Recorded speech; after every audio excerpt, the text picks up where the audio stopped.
Right, మళ్ళీ మీ దగ్గరికి వస్తాను పురుషోత్తం రెడ్డి గారు. సుందరరాం శర్మ గారు ఏమంటారు? సాయి గారు, మీకు రామ్ కుమార్ గారికి, పురుషోత్తం రెడ్డి గారికి, కృష్ణాంజలి గారికి నమస్కారం. మీరు మరీ ఆ భారతీయ జనతా పార్టీ వాళ్ళని అట్లా అడగటం, అందులో మా బ్రదర్ రామ్ కుమార్ గారిని మీరు అట్లా ఇజ్జేయటం నాకేం బాలేదు సార్. పాపం ఆయన చాలా ఇబ్బందులు పడుతున్నారు. ఎవ్వరు మాట్లాడద్దు అంటారు వాళ్ళ పార్టీ గురించి. ఎట్లా అంట కుదురుతుంది రామ్ కుమార్ గారు చెప్పండి? రాజకీయాల్లో ఉన్నప్పుడు డెఫినెట్ గా మాట్లాడతాం. మీరు మా గురించి ఎట్లయితే మాట్లాడతారో మీ గురించి కూడా మేము తప్పనిసరిగా మాట్లాడతాం. అందులో పొత్తులు అనగానే ఇంకా ఎక్కువ మాట్లాడతాం. ఎందుకంటే ఇవాళ Bharatiya Janata party national party, ముఖ్యంగా ఆంధ్రప్రదేశ్ లో మిమ్మల్ని ఇప్పటి వరకు ఆ సరిహద్దుల్లోకి రానివ్వకుండా చంద్రబాబు నాయుడు గారు కాపలాగాసి మిమ్మల్ని ఎంటర్ కానివ్వాల. సరే, ఇప్పుడు మీకేదో పై చేయి వచ్చింది అని చెప్పారనేటువంటిది మీరు అందులో కొంతమంది ఉన్నారు అనుకుంటున్నారు. అవన్నీ కూడా ఉంటాయి. కాబట్టి డెఫినెట్ గా మేము చర్చిస్తాం. ఇవాళ రాజకీయాల్లో అన్ని చర్చిస్తాం. మీరు చేసే ప్రతి పనిని చర్చిస్తాం. మీ యొక్క పార్టీకి సంబంధించిన ప్రతిదీ కూడా ఈ రాష్ట్రంలో ఉన్నటువంటి ప్రతి ఒక్కరూ చర్చిస్తారు. వాళ్ళు అనలిస్టులు కావచ్చు, రాజకీయ పార్టీకి సంబంధించిన వాళ్ళు కావచ్చు, ఎవరైనా చర్చిస్తాం. ఇవాళ ఒకటి ఏంటంటే, ఆంధ్రప్రదేశ్ లో ఒక దురదృష్టకరమైన లేకపోతే ఒక విఫలకరమైనటువంటి ప్రయోగం ఏంటి అంటే ఈ పొత్తులు. ఈ పొత్తులు వీళ్ళ ముగ్గురు లాస్ట్ టైం మీకు గుర్తుండే ఉంటుంది సాయి గారు, 2014లో కూడా ఇదే పరిస్థితి వచ్చింది.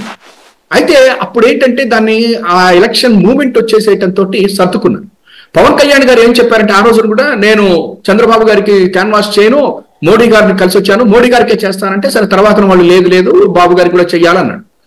ఆ బాబు గారికి చెయ్యాలన్నది చివరికి మోడీ గారిని వచ్చిపోయి బాబు గారిని గుర్తు పెట్టేసుకుని బాబు గారితో వెళ్ళిపోయేదాకా వచ్చేసింది. ఇప్పుడు నెక్స్ట్ ఇంకొకటి ఏంటంటే, భారతీయ జనతా పార్టీ కూడా లాస్ట్ టైం పొత్తులప్పుడు కూడా 14 సీట్లు వాళ్ళకి ఇవ్వటం, తర్వాత ఇంకొకరికి కొంతమందికి ఇవ్వటం, 12, 11 పోటీ చేయటం, చివరికి ఏదో 4 గెలిచినట్టున్నారు.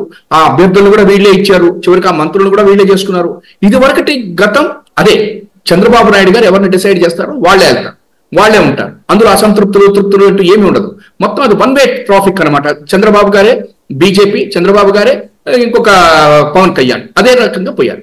అయితే ఇప్పుడు కూడా అదే జరుగుతోంది. పవన్ కళ్యాణ్ గారంటే చంద్రబాబు నాయుడు గారే, మళ్ళీ చంద్రబాబు నాయుడు గారంటే పవన్ కళ్యాణ్ గారు, పవన్ కళ్యాణ్ గారంటే బీజేపీ అంటే పవన్ కళ్యాణ్. మాకు ఆయనతోటి పొత్తులు ఉన్నాయి అంటారు, ఆయన ఏమన్నా మాతోటి పొత్తులు ఉంది అంటారు. ఇవాళ ఆయన ఒక స్టేట్మెంట్ ఇచ్చాడు.